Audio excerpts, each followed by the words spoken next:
They say revenge is a poison you drink yourself, hoping your enemy will die.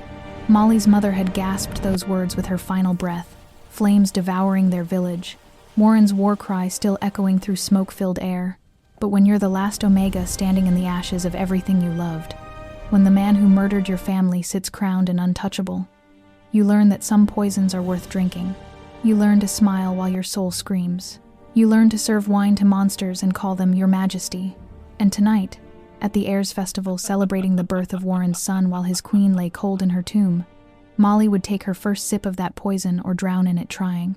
The great hall burned with golden light, a beautiful lie covering an ugly truth. Torches blazed like the fires that had devoured Silvercrest 3 years ago. Victory banners rippled overhead crimson and gold, the colors of conquest. Nobles laughed and feasted, toasting the newborn heir with wine the color of blood, while somewhere below, Queen Isabella's body waited for a burial no one truly mourned. She died screaming, Molly thought, refilling another jeweled goblet. Just like my mother. But unlike Molly's mother, the queen would be remembered. Songs would be written, statues carved. Her son would inherit a kingdom. Molly's people got unmarked graves and 3 years of slavery. Tonight, that would begin to change. If you love stories where broken hearts find healing, where revenge transforms into redemption, and where love emerges from the ashes of hate, then you're in the right place. Hit subscribe right now because I bring you captivating stories like this every single day. Stories that make you feel everything. Comment below and let me know where you're watching from. I want to know my family is growing worldwide. Now, are you ready? Because today's story will change how you think about forgiveness forever. Let's begin. The moment Warren's eyes found her across the crowded hall, Molly knew her carefully constructed invisibility had shattered. 3 years of perfecting the art of being overlooked, the downcast gaze, the hunched shoulders, the colorless existence obliterated in a single, devastating glance. That Omega, Warren's voice carried across the feast, silencing conversation and music alike. The one with the wine pitcher. Come here. Her feet moved without permission, carrying her through the parting crowd toward the raised dais where the Lycan King sat enthroned. Behind him, his advisors stirred like disturbed vipers. Gerard, the grizzled military commander, straightened with sharp attention. Logan, the spymaster, watched with calculating stillness. Roland, the high priest in his ceremonial robes, tilted his head as if hearing prophecy. And Edmund Smooth, political Edmund with his nobleman's smile, went rigid with barely concealed fury. Molly climbed the 3 steps to the platform, each one echoing the rhythm of her mother's final heartbeat. This is how you die, her instincts screamed. Noticed, exposed, destroyed. Up close, Warren was devastating. Battle scars mapped his face and visible skin testimony to a decade of conquest. The crown sat heavy on his dark hair, and his amber eyes studied her with an intensity that made her Omega biology respond despite 3 years of cultivated hatred. Your name, he commanded. Molly, Your Majesty. The lie came easily. No surname, no clan, nothing to connect her to the ashes of Silvercrest. Warren's hand came up, calloused fingers tilting her chin. The touch burned worse than the flames that had devoured her home. You're different from the others, because I hate you, because I've spent 1,000 nights planning your death. I'm just a servant, Your Majesty. His smile was predatory. No, you're not. He turned to face the assembled court, his hand still claiming her chin. I have an announcement. Tonight I have found my new queen. The hall exploded with shock and protest. Molly stood frozen as her wine pitcher slipped from numb fingers, shattering on stone. Red liquid spread like prophecy around her feet. Edmund stepped forward, his political mask cracking. Your Majesty, this is highly irregular. The mourning period will be observed, Warren interrupted. Roland, perform the claiming ceremony. She'll move to the royal wing tonight. The marriage will wait 3 months, as tradition demands.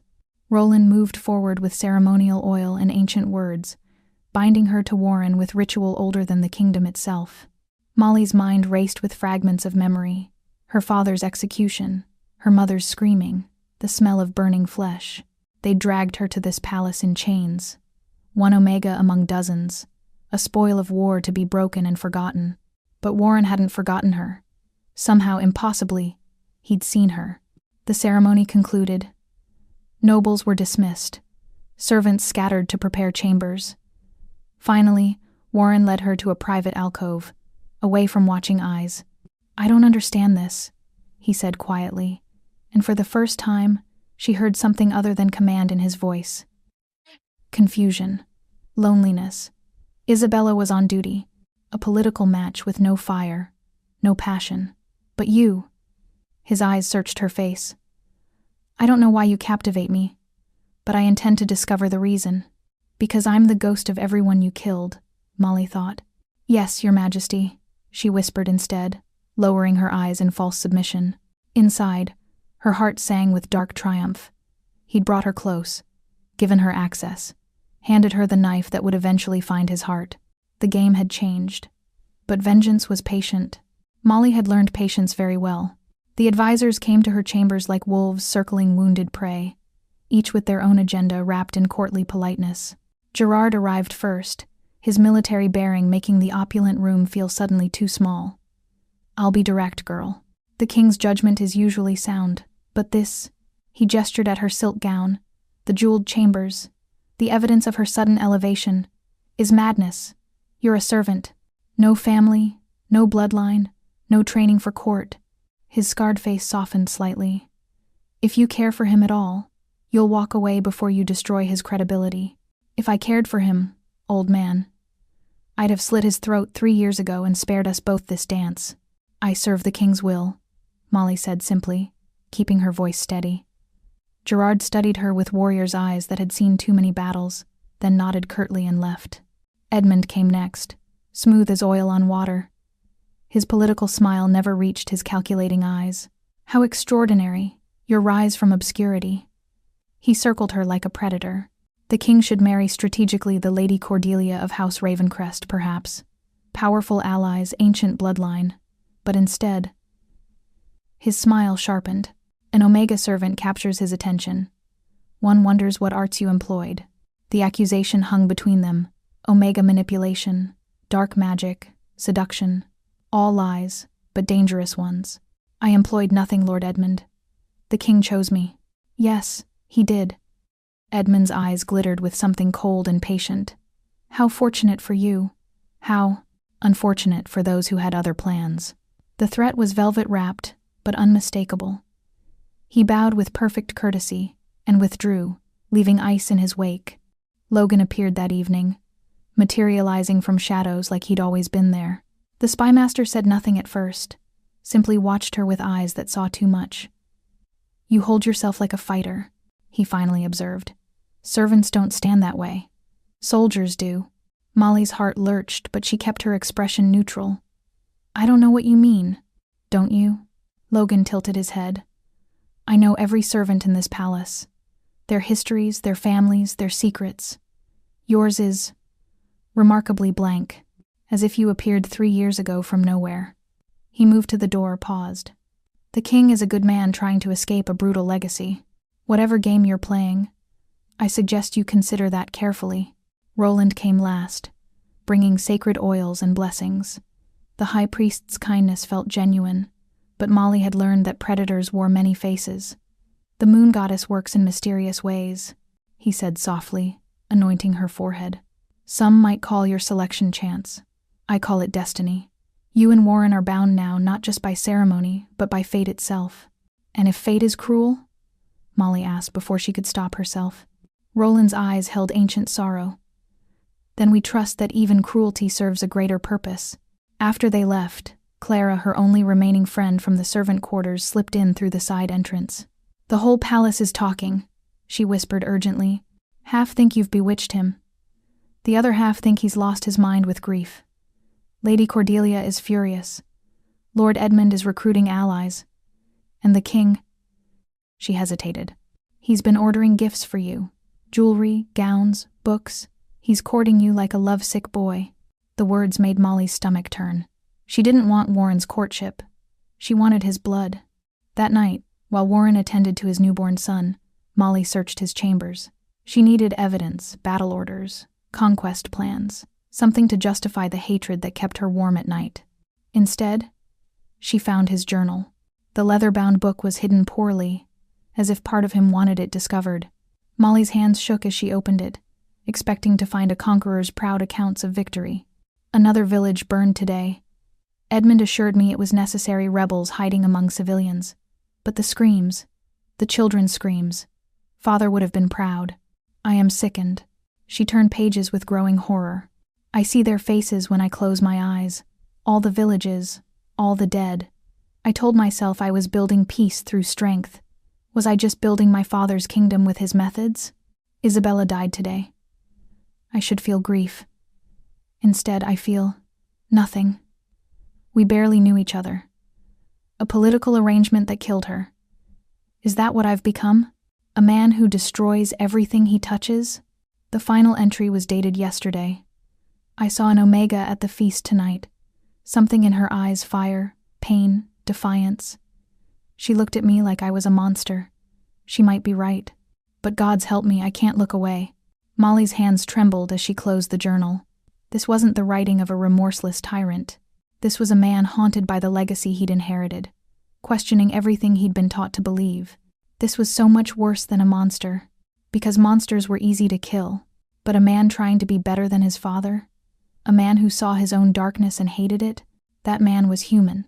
And Molly didn't know if she could destroy something human. The nightmares came when Molly finally let her guard down. She was 12 again, standing in Silvercrest's market square. Her mother was teaching her to identify healing herbs, yarrow for wounds, valerian for sleep. Wolfsbane kept locked away because even touching it could kill. The afternoon sun was warm. Her father's laughter drifted from the council hall. Everything was perfect and ordinary and safe. Then the war horns sounded. Warren's army poured through the gates like a flood of steel and teeth.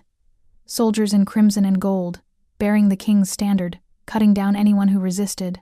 Her father shifted immediately, his alpha wolf massive and silver, rallying defenders who were already falling.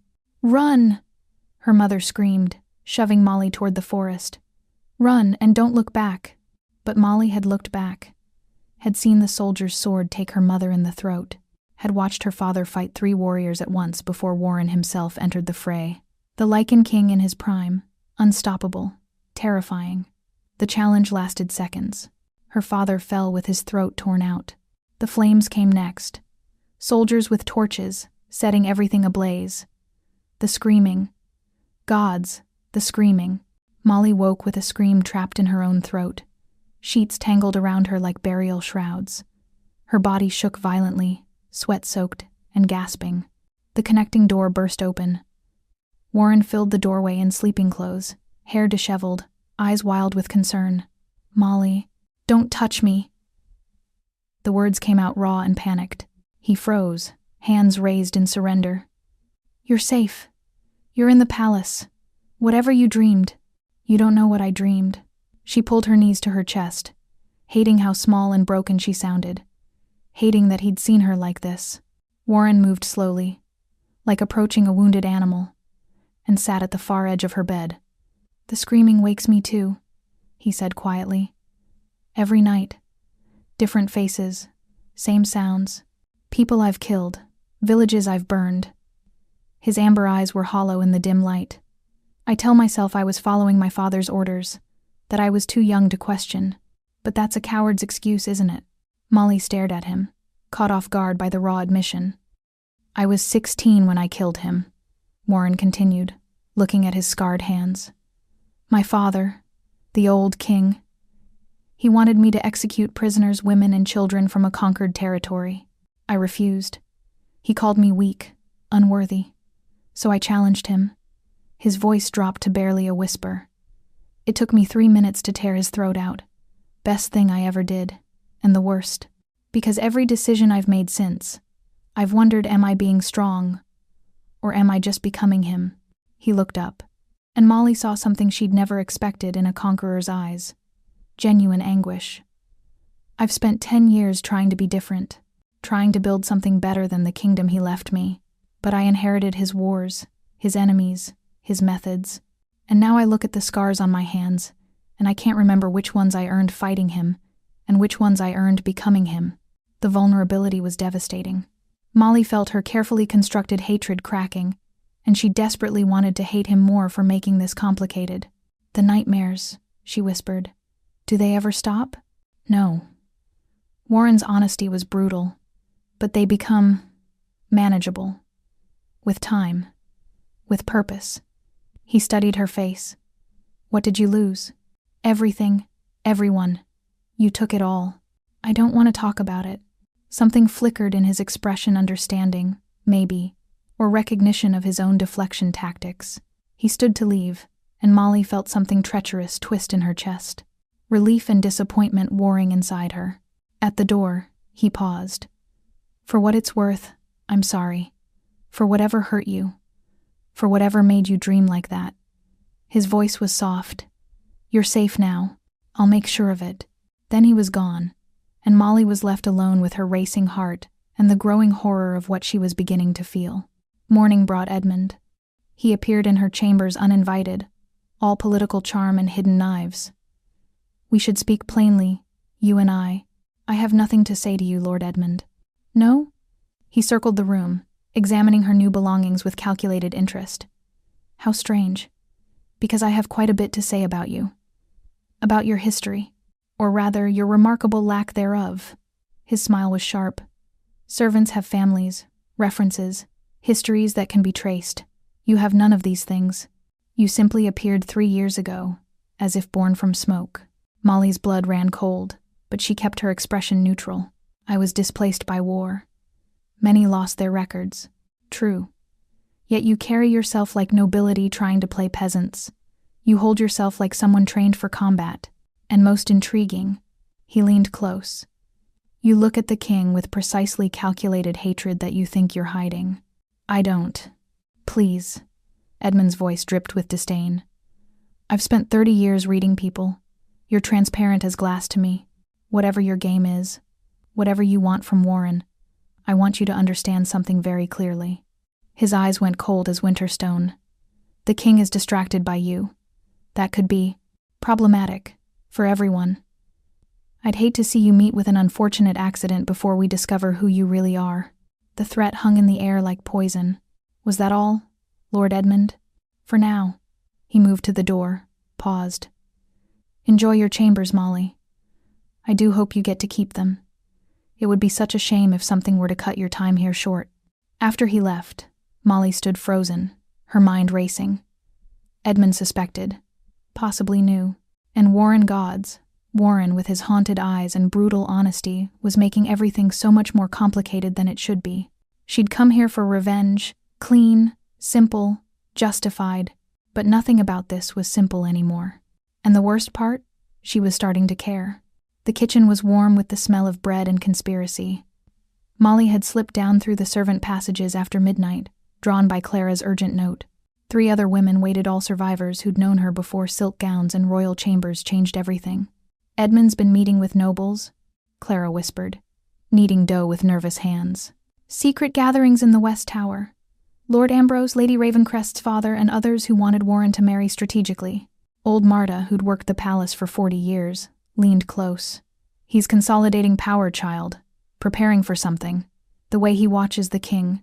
It's not loyalty I see in those eyes. But it was Clara's next words that made the world tilt beneath Molly's feet. There's something else you need to know. Her friend's voice dropped to barely audible. About Silvercrest. Edmund led that raid. Not Warren.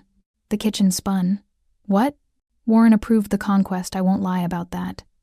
But he gave strict orders. Minimal casualties, spare civilians, take the territory intact. Clara's eyes were haunted. Edmund disobeyed. He wanted to make an example, show the kingdom what happens to resistance. The fires, the executions, the everything. Warren never knew the full extent. Edmund's men reported a clean victory. Molly gripped the table edge, her entire foundation cracking. 3 years of focused hatred, and she'd aimed it at the wrong man. Warren had ordered conquest, that was true, but Edmund had ordered the massacre. The days that followed felt like walking through someone else's dream. Warren increased his courtship with an intensity that both terrified and thrilled her. Private dinners where he made her laugh with stories of his disastrous attempts at diplomacy. Walks through the garden where he pointed out constellations and asked about her favorite flowers. Teaching her to ride Apollo, his temperamental stallion who somehow gentled under her touch. You're a natural, Warren said, steadying her in the saddle, his hands warm on her waist. Like you were born to this. I was born to nobility, she almost said.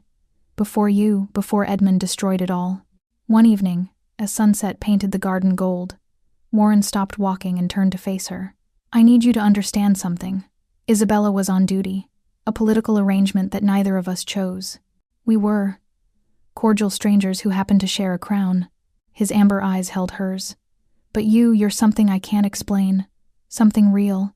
When I look at you, I feel alive for the first time in years.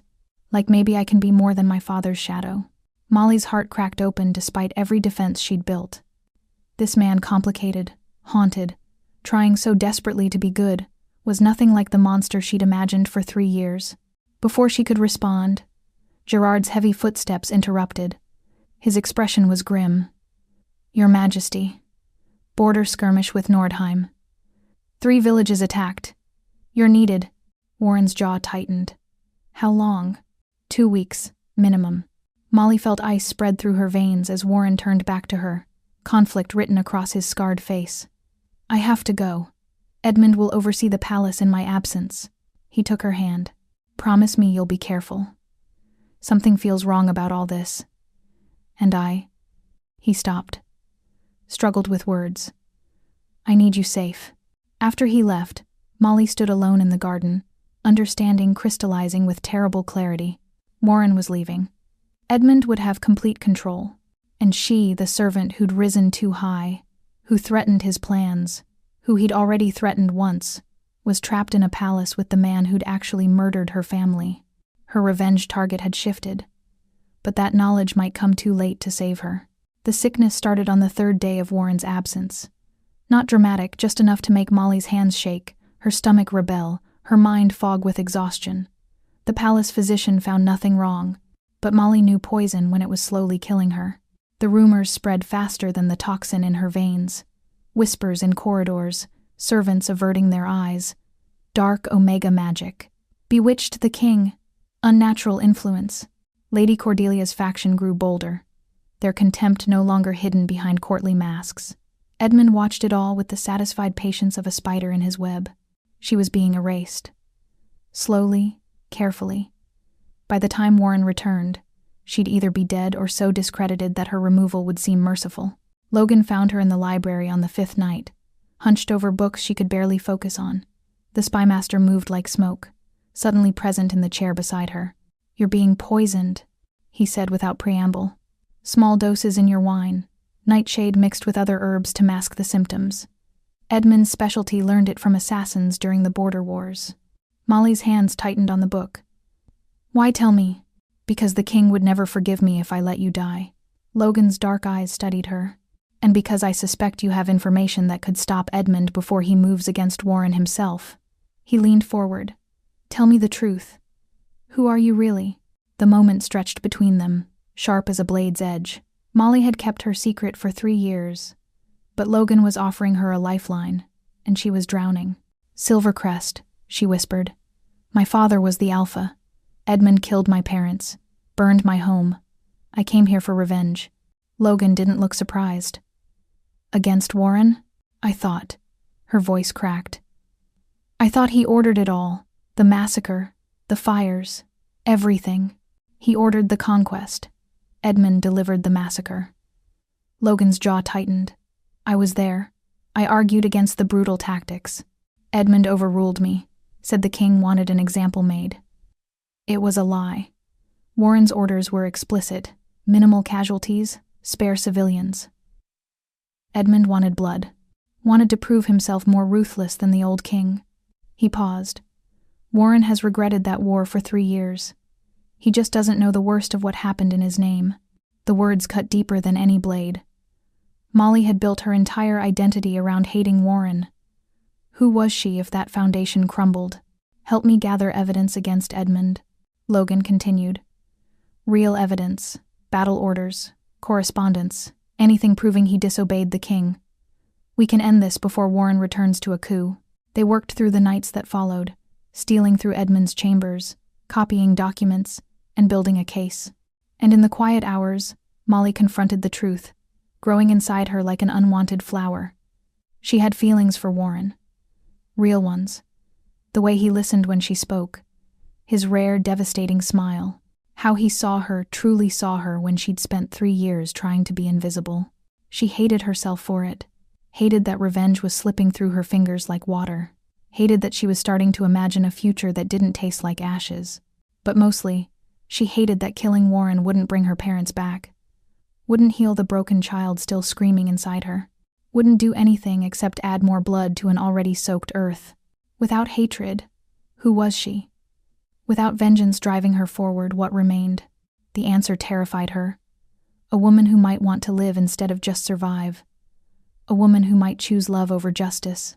If she survived Edmund long enough to make that choice. Warren returned with victory and blood still fresh on his armor. The welcome feast was already prepared, nobles assembled, but his eyes found Molly immediately across the crowded hall.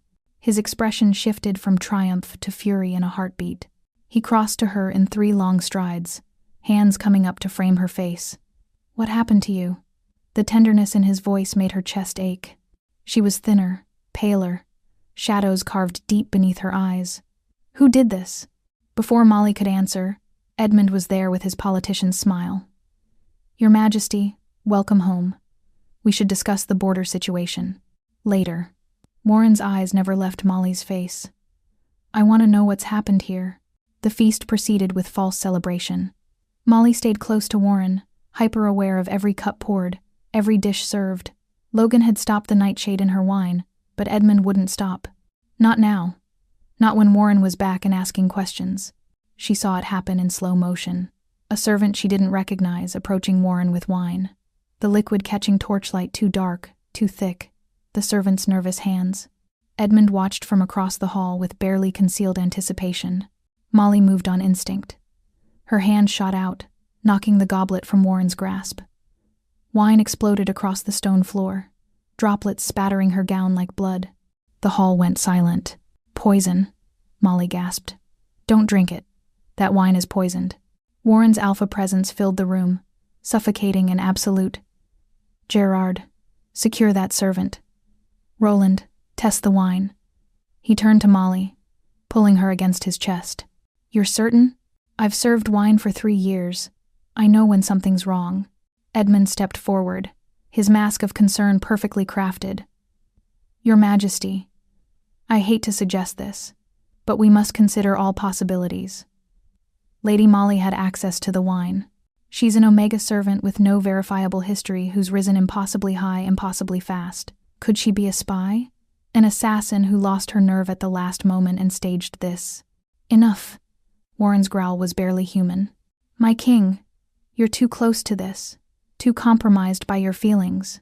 Edmund's voice was reasonable. Sympathetic poison. For her own protection, and for the investigation's integrity, she should be detained until we uncover the truth. Warren's jaw worked with visible effort. Political calculation warred with instinct in his eyes. Finally, he nodded once, sharp and painful. "Protective custody, the East Tower, not the dungeons. And if anyone touches her, of course, Your Majesty." The cell was comfortable, as prisons went. But walls were still walls. Molly sat on the narrow bed, mind racing through scenarios. Logan had the evidence, but would Warren find it in time? Would he even look? Or would Edmund's manipulation work? Roland came at midnight, cloaked and urgent.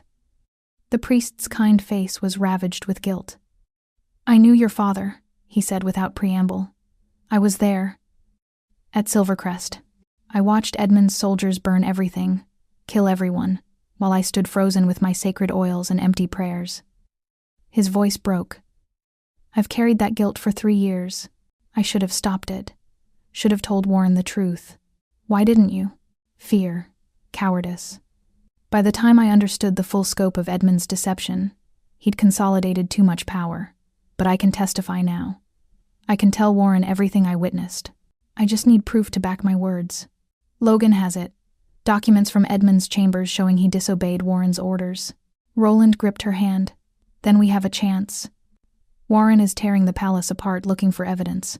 He doesn't believe Edmund's accusations, he's looking for proof of your innocence, and found something else entirely. In his private study, surrounded by Edmund's stolen correspondence, Warren's hands shook with rage as he read the truth. battle orders he'd never written, massacre directives bearing his forged signature, and worst of all, plans for a coup, plans to eliminate the king and rule through the infant heir. Edmund had been playing a long game, and Molly had nearly been sacrificed as one more piece on his board. Warren stood, crown feeling heavier than ever, and reached for his sword. It was time to end this. Edmund moved faster than expected. Before dawn, Molly was dragged from her cell to the throne room, where nobles and commoners had been hastily assembled. The advisor stood at the center of the dais, wearing authority like a stolen crown. "Good people of the realm," Edmund's voice rang with false righteousness, "we gather to witness justice. This woman," he gestured at Molly, "bound and flanked by guards, is not what she seems. She is a survivor of Silvercrest, sent here 3 years ago to infiltrate our palace and murder our king." The crowd's murmur turned hostile. Molly stood straight despite her chains, refusing to cower. "I have evidence," Edmund continued, producing documents. Her true identity, discovered through investigation. Plans for assassination found in her chambers. She saved the king from poison only because her nerve failed a spy's last desperate gambit when the plot collapsed. Gerard pushed through the crowd, hand on his sword. "Where is the king? He should be present for this." "The king is indisposed, grief-stricken by betrayal." Edmund's smile was shark-like. "As regent, I will dispense justice in his name." The throne room doors crashed open.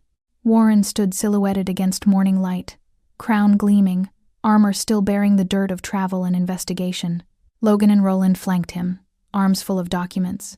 Behind them, a dozen loyal guards. "I am not indisposed," Warren's voice carried absolute authority, "and I will hear all evidence before condemning anyone." His eyes found Molly's, and something fierce and protective blazed there. "Before you condemn her, hear the full truth." Edmund's composure cracked for just a moment. "Your Majesty, you're too close to this." "Logan, present your findings." The spymaster stepped forward, laying documents across the judgment table. Battle orders from the Silvercrest campaign. King Warren ordered minimal casualties and civilian protection. Lord Edmund's correspondence shows he deliberately disobeyed, orchestrating massacre to consolidate power. He forged the king's signature on execution orders. He embezzled war funds, and Logan's voice hardened. "He has been planning a coup for 18 months. Roland stepped forward, sacred oils glinting at his belt. "I witnessed Silvercrest's fall. I watched Lord Edmund's brutality while the king was miles away securing the border. I have carried this guilt in silence. No more. Edmund is responsible for atrocities committed in the king's name." The throne room erupted in chaos. Edmund's recruited nobles shifted nervously as Gerard's men surrounded them. The crowd's anger pivoted, redirecting toward the advisor. Edmund's political mask shattered completely. "You would believe a spy and her accomplices over me? I who have served faithfully." His wild eyes fixed on Warren. "You're weak, just like I told your father. Too soft to rule. That Omega has made you worse." He drew his sword with desperate fury. "I challenge you.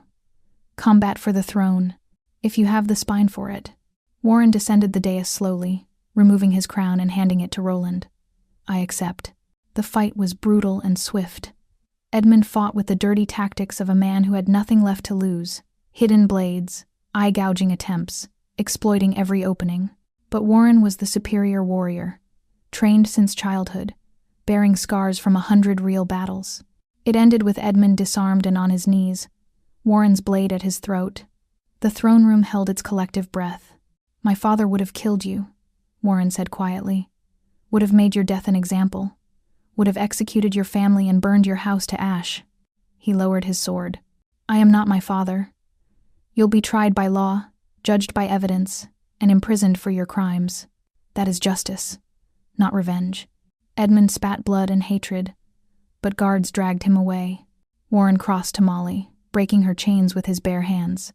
"I'm sorry," he whispered, pulling her against his chest. "I'm so sorry for everything. For Silvercrest, for Edmund's lies, for not knowing sooner." Molly's tears finally came, 3 years of poison draining from her soul. "It wasn't you. It was never really you. But I gave the order that started it all." Warren's voice broke. "Can you forgive me?" And Molly realized finally, truly, that forgiveness wasn't weakness. It was the only path forward. "Yes," she whispered. "I can." They found privacy in the king's chambers after the chaos settled, guards dismissed, and advisors banished. Just Warren and Molly, alone with 3 years of lies between them. "I need to tell you everything," Molly said before her courage failed. "My real name is Molly Silvercrest, daughter of Alpha Marcus and his mate Elena. I was 12 when your army came." She forced herself to meet his eyes. "I came here to kill you. Spent 3 years invisible, planning revenge. I wanted you dead more than I wanted to breathe." Warren stood utterly still, face carved from stone. "I learned about Edmund 2 weeks ago. That he'd exceeded your orders, orchestrated the massacre you never commanded. It didn't matter at first. I hated you for starting the war that destroyed my home. But then," her voice cracked, "then I started seeing you. The real you. Not the monster I'd invented, but a man haunted by his father's legacy, trying desperately to be better. And I didn't know what to do with that." Silence stretched between them like a chasm. Finally, Warren spoke, his voice raw. "I suspected you were hiding something. The way you held yourself, the fire in your eyes. I told myself it didn't matter, because I was," he laughed bitterly, "because I was falling in love with you despite every warning screaming that something was wrong." He turned to face her fully. "But hear this truth, Molly Silvercrest. I ordered that conquest. I signed the papers that sent armies to your home. Edmund exceeded my commands. But the war itself? That blood is mine. I carry it every day." "Warren." "No. You need to understand what you're forgiving." His amber eyes were fierce with self-recrimination. "I was young, arrogant, and thought I was securing borders and building peace. I told myself casualties were minimal, the cost necessary. I didn't ask questions I should have asked, didn't verify reports I should have questioned. My ignorance doesn't absolve my guilt." Molly felt something shift in her chest, not the cracking of hatred, but the settling of truth. "What happens now?" Warren crossed to his desk, retrieved documents already prepared. "I'm releasing you from our betrothal, completely. No obligation, no expectation." He set papers before her. "These restore Silvercrest lands to survivors, full pardons for any resistance fighters, reparations from the royal treasury, and," his voice softened, "your freedom, a stipend, protection, safe passage anywhere you want to go. You owe me nothing." Molly stared at the documents, her hands trembling. He was giving her everything she'd wanted 3 years ago. Justice, restoration, freedom from the man who'd destroyed her world. And she realized she didn't want it. Not like this, not without him. "What if I want to stay?" Warren's breath caught. "Molly, not as your prisoner, not as your obligation or your guilt."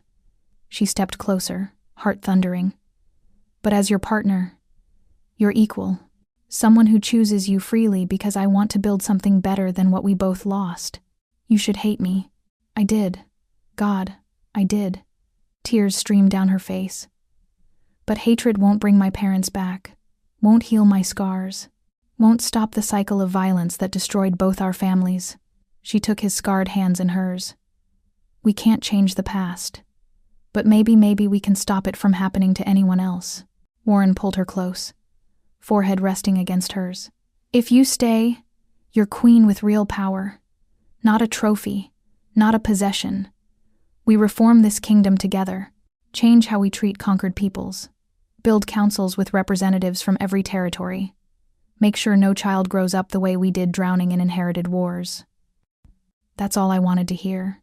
Their first kiss tasted like salt and redemption, like choosing hope over hatred, future over past, like two broken people deciding that together, maybe they could be whole. When they finally pulled apart, Warren cupped her face gently. "I love you, Molly Silvercrest, and I'll spend the rest of my life proving I'm worthy of the gift you're giving me. Just love me back," she whispered. "That's all I need." Outside, dawn broke over a kingdom that didn't know it yet, but everything had changed.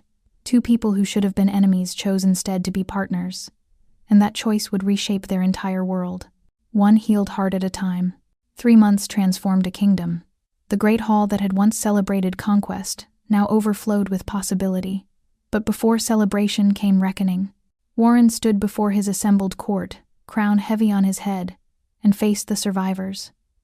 Dozens of Silvercrest refugees had emerged from years of hiding, men and women who'd lost everything to his war.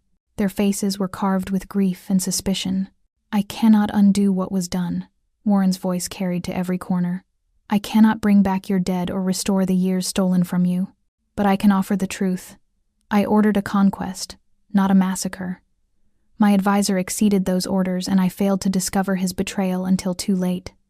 That failure is mine. That blood is mine." He removed his crown, knelt. "I offer formal apology, restoration of all Silvercrest lands, reparations from the royal treasury, and representation on the kingdom's new governing council. It will never be enough, but it's a beginning." The silence was deafening.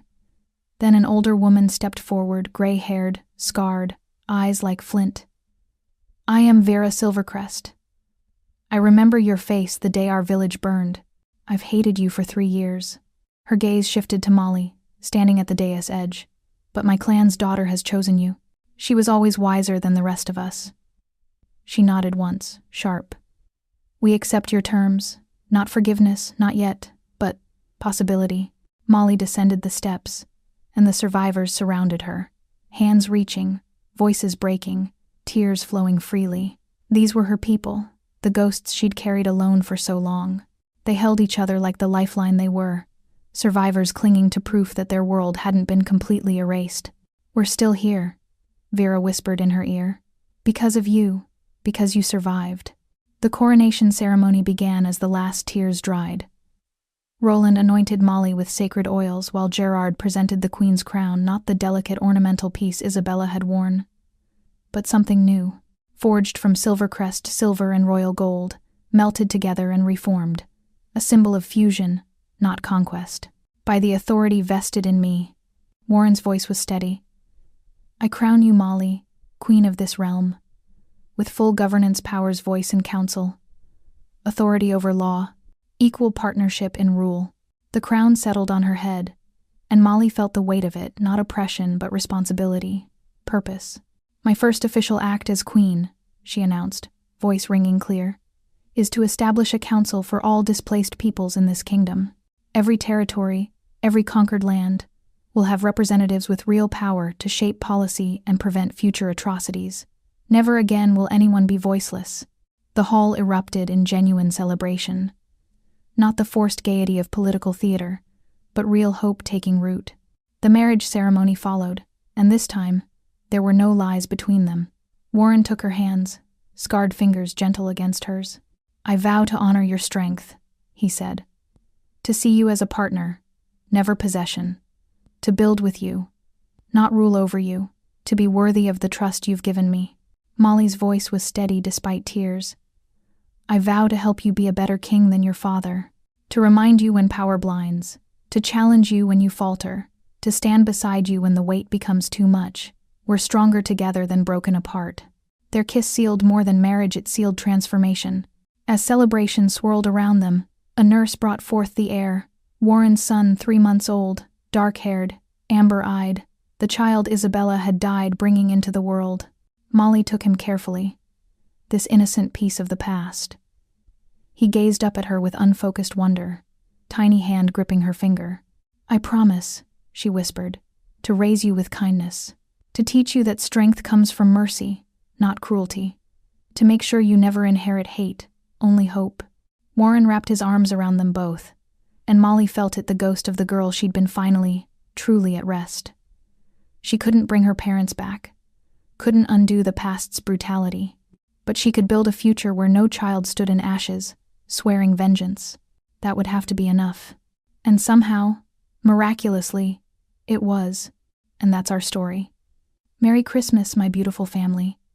This was my holiday gift to you. Thank you for spending this time with me.